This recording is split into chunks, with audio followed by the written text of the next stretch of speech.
Oui, donc bonjour à toutes et à tous et merci aux organisateurs pour cette nouvelle invitation et pour me donner l'opportunité de dire quelques mots sur la maladie de Dupuytren, enfin axé sur ses possibilités de traitement par aponeurotomie percutanée à l'aiguille, qui est un traitement simple, qui reste mal connu et dans l'intérêt des patients, dont la connaissance doit être largement diffusée.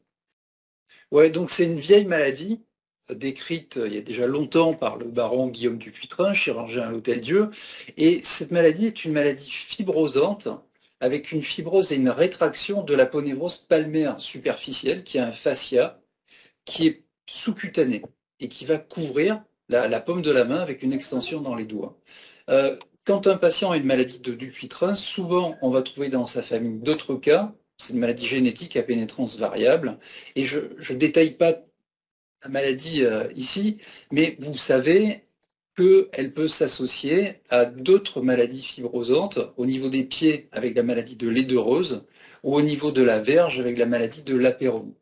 En tous les cas, au niveau de la main, cette maladie entraînera jamais de limitation de flexion des doigts, mais par contre, le problème est qu'elle peut, quand elle est suffisamment évoluée, limiter l'extension des doigts, soit au niveau des métacarpophalangiennes, soit des interphalangiennes proximales. Merci. Donc, le fascia palmaire est là, la ponérose palmaire superficielle, avec c'est purement sous-cutané, avec ce fascia qui est déjà plus épaissi dans l'axe des doigts. Et ça peut être sujet de confusion pour les patients qui pensent peut-être que ce sont leurs tendons fléchisseurs des doigts qui sont épaissis. Ce n'est pas du tout les tendons fléchisseurs, c'est cette structure sous-cutanée. Et nous, dans notre traitement, je dis ça parce que parfois, des patients viennent nous voir, me disent « Oui, mon médecin m'envoie parce que j'ai la maladie du Dupuytren, c'est pour me couper les tendons. » Nous, s'il y a bien une chose qu'on veut absolument éviter, bien sûr, c'est de toucher les tendons fléchisseurs. Donc, l'aponérose palmaire, vous la voyez ici. Alors, vous voyez ici quelques exemples de cette maladie de Dupuytren, donc avec des nodules, une fibrose et une rétraction des doigts. Vous voyez ici, moi je ne vois plus rien, sur la diapo, ce qu'on va appeler une bride, parce que vraiment ça bride l'extension du doigt, une bride ou une corde sous mes étoiles rouges, qu'on voit ici de façon très très nette et évidente. Une autre forme de bride ici, au niveau du quatrième rayon de la main gauche, sous mes étoiles, et vous voyez que la bride va limiter l'extension du doigt. Et donc le patient va être gêné.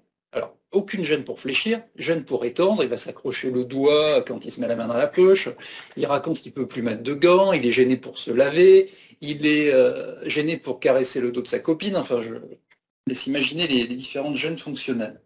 Et donc ça se voit de façon très nette et ça se palpe. Ça se voit quand on demande au patient d'étendre à fond les doigts.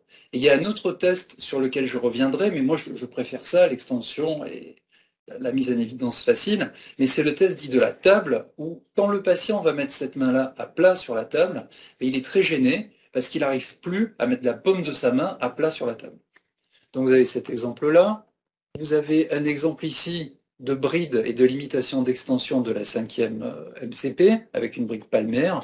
Ici, une bride palmaire aussi du 5e rayon, qu'on voit très bien. Ici, une bride à la fois palmaire. Les brides palmaires vont limiter l'extension de la métacarpophalangienne avec une certaine angulation de la première phalange par rapport au métacarpien. Mais cette bride peut aussi s'étendre dans le doigt et venir limiter l'extension de la deuxième phalange sur la première. Et donc nous, on teste, on palpe, on tire sur le doigt et on essaie de voir quel est le site à traiter. Ici, notre exemple de bride très importante et de perte d'extension du 5e doigt. Alors voilà, vous avez sur l'image tout en haut, c'est pas de super qualité, mais on devine une bride là, mais vous n'avez pas de perte d'extension des doigts. Ici, la bride est un peu plus évoluée, le 4e doigt s'étend pas. Ici, le 5e doigt est très angulé, importante perte d'extension. Ici aussi, grosse perte d'extension, et puis avec aussi atteinte du doigt. Et tout ça donne des classifications, on utilise la classification de Tubiana, mais peu importe. Donc voilà, tout ça peut être calculé. C'est quand même important dans le suivi pour voir si les choses évoluent ou pas. Ne soyez pas perturbé si vous avez un patient avec une maladie de Dupuytren et qui a des petites bosses plus ou moins dures à hauteur des interpharyngènes proximales. C'est ce qu'on appelle les coussinets dorsaux des phalanges et ça vient s'associer à la maladie de Dupuytren. Donc voilà, l'intérêt du topo, c'est de vous montrer qu'on peut traiter ça par une aponeurotomie percutanée à l'aiguille. Et vous voyez sur mes images du haut, comment on a pu réétendre le quatrième doigt, ou en bas, comment on a pu vraiment étendre le cinquième doigt et récupérer une extension normale de la cinquième MCP. Cette technique reste insuffisamment connue. Ça a été mis en place dans les années 80 et beaucoup à l'initiative d'un rhumatologue aujourd'hui à la retraite qui était le docteur Jean-Luc Lermusio. Peut-être que des gens de la région le connaissaient. Il était à la fois praticien attaché en rhumato à la Rive-Boisière dans l'URAM, unité rhumatologique des affections de la main, mais aussi rhumatologue de ville à Gagny. Et donc, lui et d'autres ont mis en route cette technique d'aponeurotomie percutanée à l'aiguille. Donc comment ça va se passer? Vous avez quelqu'un ici qui a une maladie de Dupuytren avec une perte d'extension du quatrième doigt en rapport avec une bride palmaire qu'on voit bien ici. On la voit, on la palpe, le patient est gêné. Quand il met la main à plat, il n'arrive plus à mettre la paume bien à plat. Et quand on tire sur le quatrième doigt, il y a vraiment une traction qui s'exerce au niveau de la bride. Donc ce patient va être traitable à l'aiguille en percutanée. Il s'est lavé les mains à la bétadine rouge, on l'a bien désinfecté à la bétadine alcoolique, et on va, avec une aiguille et une seringue qu'on voit ici, avec un mélange sur lequel je vais revenir, piquer à proximité de la bride. Et on va injecter, c'est un mélange de 4 cc de xylocaïne à 1% et 1 cc d'hydrocortensil. On pique, c'est un peu sensible, mais c'est pas l'horreur. On parle en même temps avec le patient, on lui aura bien expliqué tout ça avant, on l'aura rassuré, et on pique avec une aiguille sous-cutanée courte euh, dans la bride, mais surtout à proximité, juste autour de la bride, de chaque côté. Donc on rentre ici, on injecte. Si l'aiguille est plantée dans la bride, c'est de la fibrose, et on n'arrive pas à injecter notre liquide, ou on en injecte très peu, c'est désagréable. Donc on continue à avancer, on va passer de l'autre côté, ici, on mettra quelques gouttes, 0,1 ml de ce mélange, on se retire, on met un peu de produit, la peau blanchit un peu, on laisse quelques secondes, et très vite, le patient ne sentira plus l'aiguille. Cette aiguille, on va l'utiliser pour à la fois perforer la bride, dont la bride est dessous. On se retire sans sortir de la peau. Si jamais on sort, il faut changer d'aiguille, il faut redésinfecter et changer l'aiguille. Donc on se retire sans sortir de la peau et puis on va perforer la bride. On va la cribler. On va faire à la fois ça et à la fois un autre mouvement qui est, si on est un peu plus latéral comme ça, quand on va ramener la seringue comme ça, l'aiguille va faire un mouvement de balayage et va venir gratter la surface de cette corde fibreuse. Et ça fait un bruit caractéristique que nous, on entend et on sent en même temps, mais même le patient l'entend, ça crie. Et c'est là, quand on est comme ça, on est très content parce qu'on est vraiment sur la bride qu'on est en train de fragiliser. Voilà, donc c'est quelque chose qui est assez simple à faire, qui nécessite un certain apprentissage, parce qu'au début, quand on nous présente ça, on se dit, voilà, mais c'est simple comme tout, cette histoire. En fait, ce qui se passe, c'est que quand on va rentrer, au départ, on ne sent pas bien la bride, et donc on a tendance à aller trop profond. Finalement, on se fait peur. Dans un deuxième temps, on a tendance à être trop superficiel, et on sort sans arrêt de la peau, donc ça ne va pas. Et donc, il faut un peu l'habitude pour sentir au bout de l'aiguille la bride qu'on perfore ou sur laquelle on va passer pour fragiliser.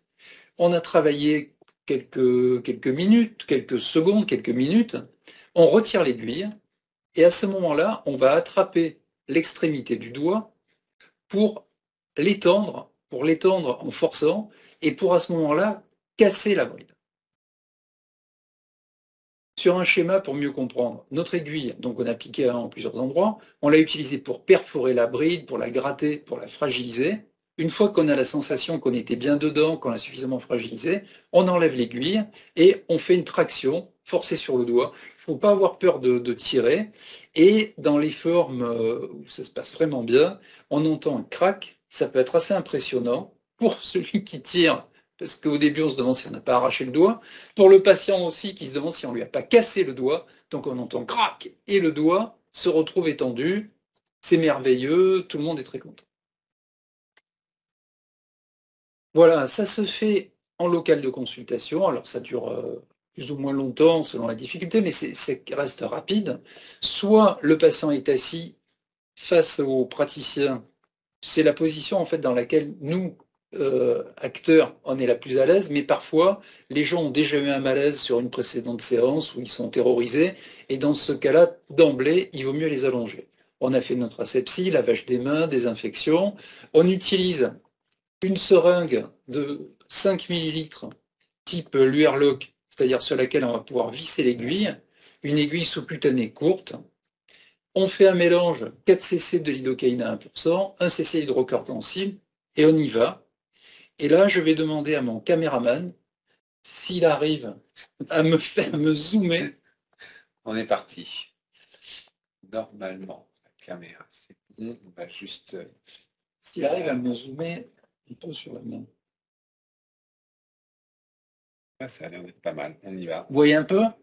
Donc, exprès pour vous, je me suis fait une bride au stylo bleu, ici, sur le 4e rayon. Et du coup... Peut-être arrêter. Tu peux arrêter le partage, là, oui, coup, oui. Ça va être plus simple.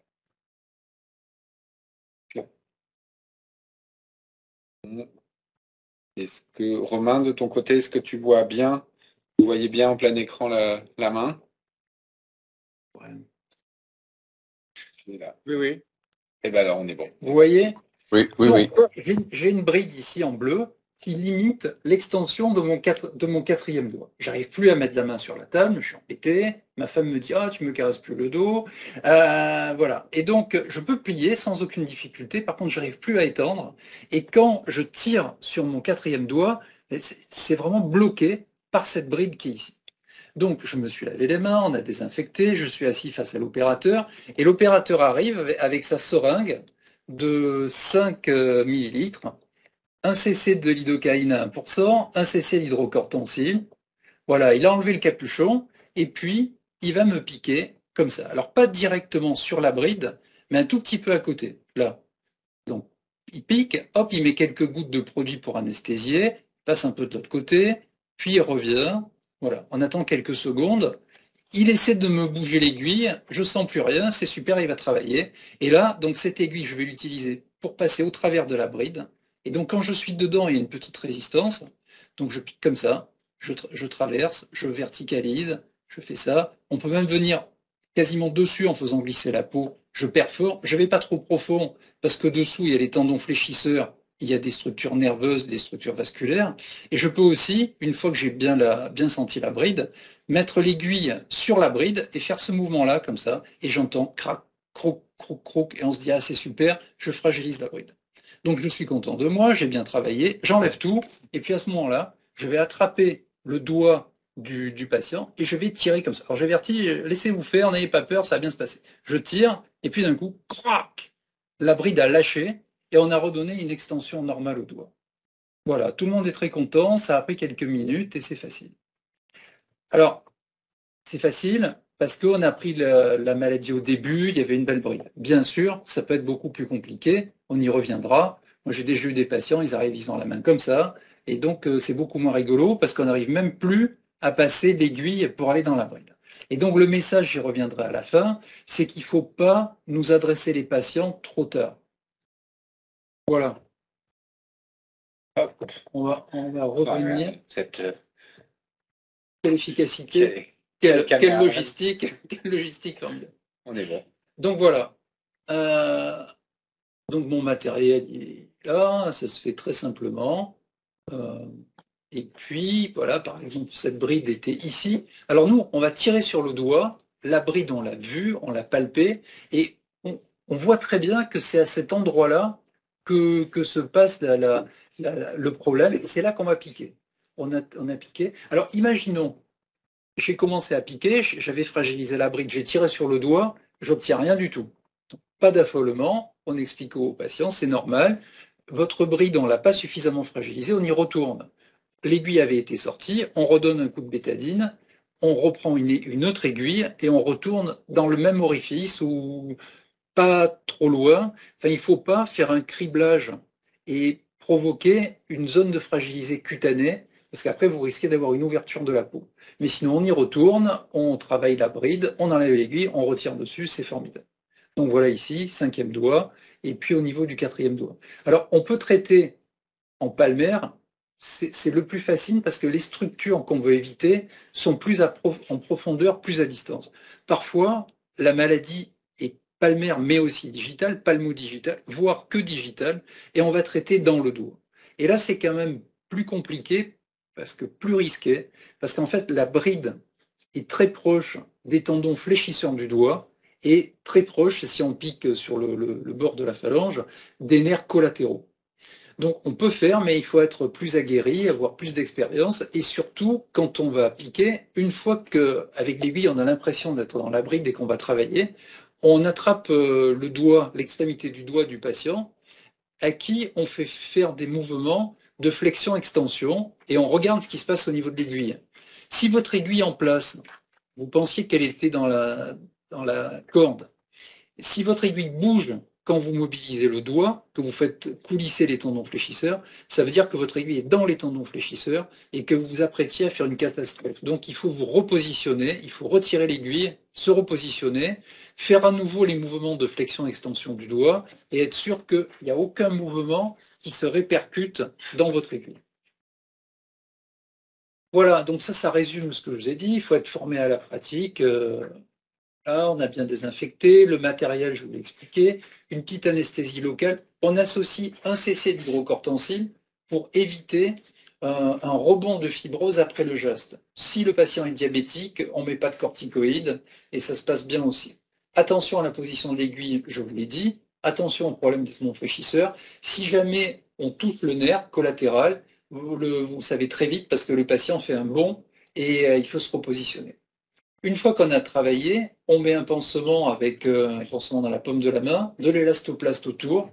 Le patient va garder ça 48 heures. Il ne va pas mouiller sa main dans ce délai.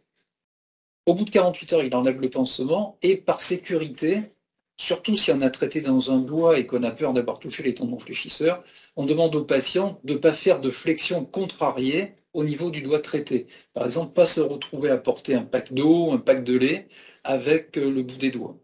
Moi, j'ai déjà vu un patient qui a eu une rupture des tendons fléchisseurs du 5e doigt après avoir freiné brutalement sur son vélo. Et ça, c'est une catastrophe. Donc, bien préciser à votre patient la prudence à avoir et les gestes à éviter. Donc, si vous avez un patient avec une maladie du Dupuytren, à l'hôpital Saint-Camille, moi je fais ça depuis 15 ans, pas à l'hôpital Saint-Camille, mais je faisais déjà avant, et vous verrez qu'on a une nouvelle rhumato qui s'y met, qui débute. Voilà, donc ça marche bien, mais il peut quand même y avoir des complications qu'on aura au préalable expliquées au patient. Alors, plus on est entraîné, mieux ça se passe, c'est normal. Les effets indésirables des complications qu'on va éviter, c'est la rupture tendineuse.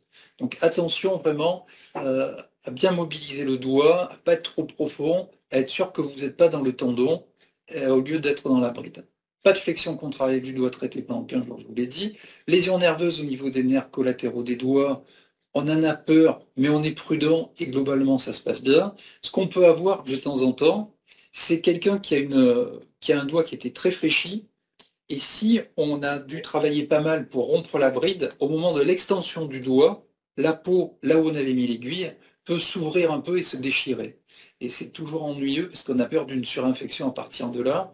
Donc si vous avez quelqu'un qui a le doigt avec une MCP très fléchie, il faut tirer quand même doucement et bien regarder la peau à l'endroit traité. Parfois on voit la peau qui est très fragilisée dès que le doigt s'éteint un peu, et dans ces cas-là, il faut s'arrêter, faire une pause dans le traitement et revoir le patient, par exemple, 3 mois après. Voilà. Donc, le résumé stratégique thérapeutique. Vous avez un patient, vous savez reconnaître une maladie de Dupuytren, il a peut-être un nodule, il a peut-être une corde, mais il n'y a aucune perte d'extension du doigt. À ce moment-là, ce sera trop tôt pour traiter et il faut le surveiller. Lorsque il y a une bride visible, en tous les cas bien palpable, qu'un le doigt en aval qui ne s'étend pas normalement et que le patient est gêné, c'est le bon moment de lui proposer la ponévrotomie percutanée à l'aiguille. Voilà, ça donne de très bons résultats. Il faut quand même savoir que cette maladie a une tendance à récidiver. Et il faut expliquer au patient qu'on ne va pas lui enlever la maladie, mais qu'on va améliorer l'extension du doigt, qui ne sera pas guéri pour la vie, qu'il faudra, si jamais ça réévolue, le revoir et qu'on pourra le traiter à la carte, on pourra y revenir. Si c'est une forme trop évoluée, si le traitement par aponeurotomie à l'aiguille ne suffit pas, la chirurgie a sa place, bien entendu, mais il faut savoir que la chirurgie est une chirurgie relativement lourde, avec des suites opératoires lourdes. Ça ne doit pas être fait par le premier chirurgien orthopédiste qui passe, mais par un spécialiste, et que les résultats peuvent être très bons, mais ils peuvent être mauvais, et que même chez les patients opérés, les récidives restent possibles. Et que si le patient a été opéré et qu'il récidive, nous, à l'aiguille, on ne peut plus y retourner, et le patient ne pourra plus être opéré. Donc c'est une bonne technique, mais il faut y aller à bon escient et ne pas se précipiter. Voilà, donc en résumé, c'est une technique ambulatoire, c'est en consultation, c'est assez facile quand on a l'habitude, ça peut se répéter au besoin, et bien fait, ça se passe bien, il y a rarement des complications. On est plusieurs rhumatologues à Saint-Camille, donc moi je fais ça. Docteur Descamps, c'est notre dernière recrue, elle est jeune, c'est une femme, et donc elle est enceinte, elle est en congé maternité, mais elle va revenir mi-janvier. Elle commence à en faire un peu, mais en tous les cas, tous les rhumatos du service connaissent et si besoin me les renvoient. Voilà, je crois que je vous ai tout dit. Je vous remercie et si vous avez des questions, j'essaierai d'y répondre. On est bon, on est dans le timing, 13h26, on a 3-4 minutes de questions. Merci beaucoup, Joël.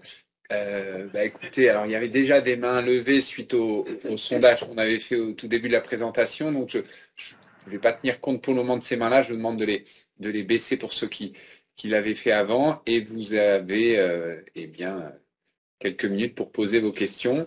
Moi j'ai l'impression que on en voit en consulte, mais qu'en fait les gens ils viennent pas pour ça et qu'il faut penser il faut regarder les mains, y penser et penser à l'adresser, mais bien souvent, quand moi de mon côté, ils ne viennent pas pour ce motif-là et c'est en l'examinant qu'on le voit et c'est à ce moment-là qu'il faut penser à l'adresser. Je ne sais pas si vous avez le même retour de votre côté. Alors moi j'ai une remarque, moi je vois régulièrement des gens qui me sont adressés pour autre chose, et en les examinant, en discutant, je dis « Ah, mais vous avez une maladie du Dupuytren ?» Et trop souvent, les gens m'ont dit « Oui, mais c'est pas grave, mon médecin m'a dit que c'était pas assez évolué, qu'il fallait que j'attende que ce soit plus grave, et qu'à ce moment-là, je me ferais opérer. » Et ça, c'est exactement ce que nous, on ne voudrait pas. D'où le but de mon topo, c'est d'expliquer aux gens les possibilités de traitement à l'aiguille, parce que c'est pas connu, je ne sais pas dans l'Assemblée si tout le monde connaissait, si des gens avaient jamais entendu parler de ça. Beaucoup ne connaissent pas. Et il y a des centres, bon à Paris, nous on en fait un tout petit peu, c'est anecdotique. À la Riboisière, il y a l'unité l'URAM qui est dédiée à ça.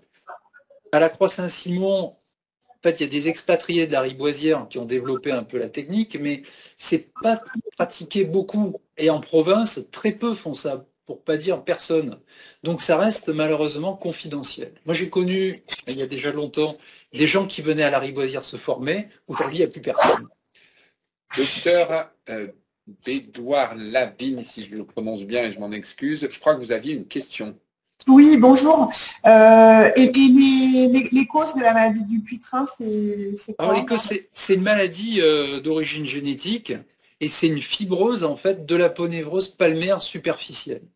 C'est une maladie qui ça touche 5% des gens du nord de l'Europe. C'est plus fréquent chez les gens plutôt peau claire, les yeux bleus. Et la maladie a été disséminée par les Vikings. Et donc c'était fréquent en Islande, par exemple. Et c'est plus fréquent dans cette population-là.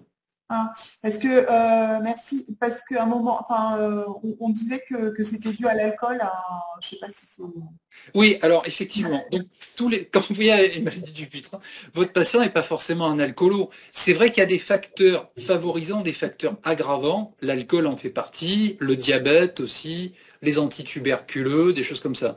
Mais dans l'immense majorité des cas des gens que je vois, moi, les gens ne sont pas des alcooliques, hein. D'accord, merci. Vous m'entendez? Oui, oui. Ouais, Jean-Luc Jacquet. Juste une question, enfin une remarque. Moi, je me suis fait déjà opérer il y a 20 ans au niveau du pouce, ça n'a jamais récidivé. Et puis j'ai des brides dans les doigts, je me suis opéré il y a 4 ans, ça a récidivé. Là, je dois me refaire, enfin, opérer, aponectomisé. À quel endroit? La première fois, c'était à Paul de Chine par un chirurgien qui s'appelait Mouchet. Oui, mais alors, je pense qu'il a fait chirurgicalement. Il n'a pas dû le faire comme ça sous local. Non, non, il l'a pas fait sous local, mais il l'a fait sous neurolette, comme les chirurgiens. Ouais, voilà. Et à Mondor, ils ont fait ça sous bloc axillaire. Bref, juste une petite question. Ça n'a jamais été essayé, les injections de corticoïdes? Alors, les injections de corticoïdes ne servent à rien. En fait, l'historique, j'ai fait court, mais le bon docteur Lermusio, à l'origine, il a voulu faire une infiltration de corticoïdes dans une bride. Et le patient, en sortant, a un peu trébuché et il a envoyé la main sur le bureau pour se rattraper. Et la bride a lâché. Et c'est comme ça qu'ils se sont rendus compte qu'il y avait peut-être possibilité, en piquant dans la bride, de la fragiliser. Mais non, une injection de cortisone, ça sert à rien. Si on a quelqu'un qui a un nodule, il se plaint d'avoir une boule dans la main, mais qui n'a pas de perte d'extension, on peut essayer de cribler le nodule avec de la cortisone dans l'espoir d'atrophier un peu le nodule. Mais ça marche pas bien. Pas très efficace.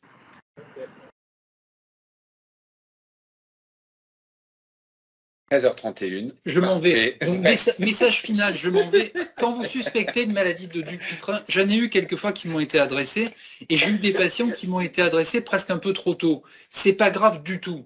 Si vous avez un doute, même est-ce que c'est une maladie du Dupuytren ou pas, est-ce que c'est le bon moment ou pas, n'hésitez pas, envoyez-les, on discute, on prend contact avec eux, on leur explique, et comme ça on pourra les avoir au bon moment et pas trop tard. Merci, Merci je m'en beaucoup, vais. Noël.